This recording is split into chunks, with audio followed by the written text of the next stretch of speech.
Dorgommiin Piriimeer Liigii Oromiyaa jalqabaa bara 2017 magaalaa Naqamteetti dorgomamu caasaa haaraa ta'een eegaleera. Sirni baniinsaa dorgommii Piriimeer Liigii Oromiyaa bara 2017 kunis bakka keessummoonni kabajaa fi jaallattoonni ispoortii argamanitti istaadiyoomii Wallaggaatti sirna ho'aa ta'een gaggeeffamuu eegalee jira.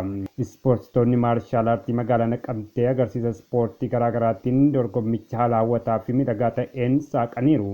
Dorgommichis wal morkii kilaba kubbaa miilaa magaalaa Dambidolloo fi Leeqaa gidduutti taasifameen kan eegale yoo ta'u, Leeqaan galchii 2-1 magaalaa Dambidolloo injifachuudhaan tapha jalqabaatiin qabxii 3 argachuu danda'ee jira.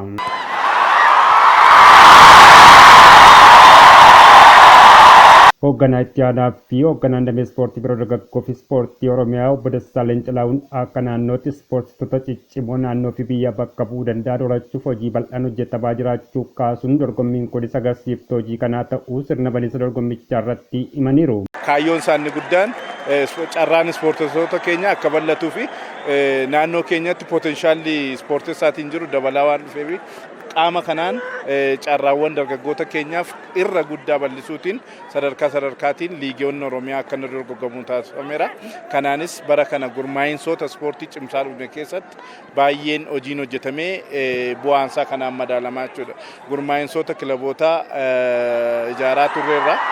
Kilaboota qofaatu hin ta'in gareewwan adda addaa sadarkaa godinaalee magaalotaa irratti ijaarreerra.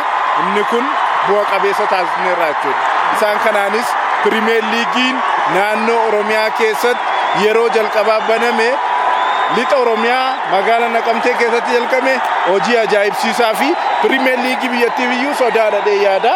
Sochiiwwan kun immoo ispoortii naannoo keenyaa daran cabee ture sana suphuuf gahee guddaa qaba. Itti gaafatamaan waajjira Federeeshinii Kubbaa Miilaa Oromiyaa obbo Firoomsaa Laggasaa ispoortiin nageenya jaalalaa fi tokkummaa ta'uu eeruun hirmaattonni dorgommichaa hanga xumuraatti naamusa gaariin hordofuun kaayyoo barbaadameef akka ooluuf tumsuu akka qaban waamicha dhiyeessaniiru. Kaayyoo hojichaa kan ta'e liigii yookiin immoo shaampiyoonaa Itoophiyaa kubbaa miilaa Itoophiyaa qopheessuu irratti hirmaachuudhaan kilaboonni baay'inaa fi naamusaan illee ga'umsaan illee akka isaan sadarkaa keessa ba'anii gara liigii tokkoffaatti guddataniif hojii kana gamanumaan qulqullinaan eegallee jirra jechuudha. Keessawoo akka ergaatti hawaasi magaalaa kana godina kana kilaboonni kun kallattii garaagaraa golee Oromiyaa keessa yeroo dhufan bahuudhaan simannaa taasisanii jiru. Qaamni nageenyaa akkuma kana eessa deemtu roodhaan dorgommiidhaaf deemna jedhaniitu atleast akka isaan itti dabarsaa turan keessummeessaa turan carraa gaarii jedhaniitu fuula gaariidhaan obbolummaa agarsiisuudhaan dhufanii eeguu magaalaa galanillee kantiibaan magaalichaa koree jiraawwachiistuun magaalichaa galma guddicha magaalaa Naqamteetti guyyaa kaleessaa baniisa godhanii affeerran taasisanii fi gara fuulduraattis immoo waadaan isaan galan turtii dorgommii kana ji'a tokko wayii keessatti akka nu duukaa dhaabbatan akka kilaboota kana duukaa dhaabbatan akkuma haamilee ta'aniif waadaa seenanii jiru jechuudha. Qaama nageenyaarraas qaama hospitaalarraas hundumaa qaama fayyaarraas dorgommii kun jalqabee xumuramutti hawaasi kun akka kilaboota kana bukkee dhaabatu immoo adaraa jenna jechuudha. Kantiibaan magaalaa Naqamtee obbo Misgaanuu Tulluu gama isaaniitiin dorgommichi karaa nagaan akka galma gahuuf bulchiinsi magaalichaa gama hundaan deeggarsa irraa barbaadamu akka taasisuu himaniiru. Tole egaa ispoortiin akka waliigalaatti dinagdeedha, hawaasummaadha, jaalaladha, tokkummaadha.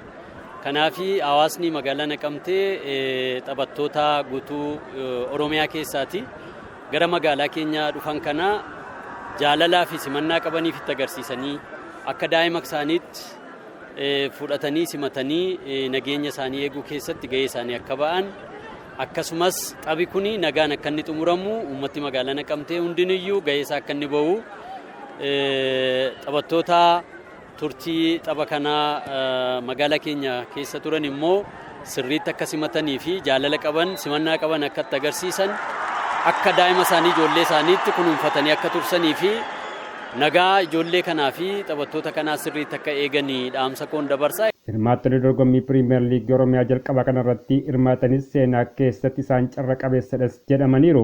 Jiraattonni magaalaa Naqamtee fi naannoo ishees jaalala ispoortiif qaban haala gaariin ba'anii daawwachuun kan itti mul'isanidha.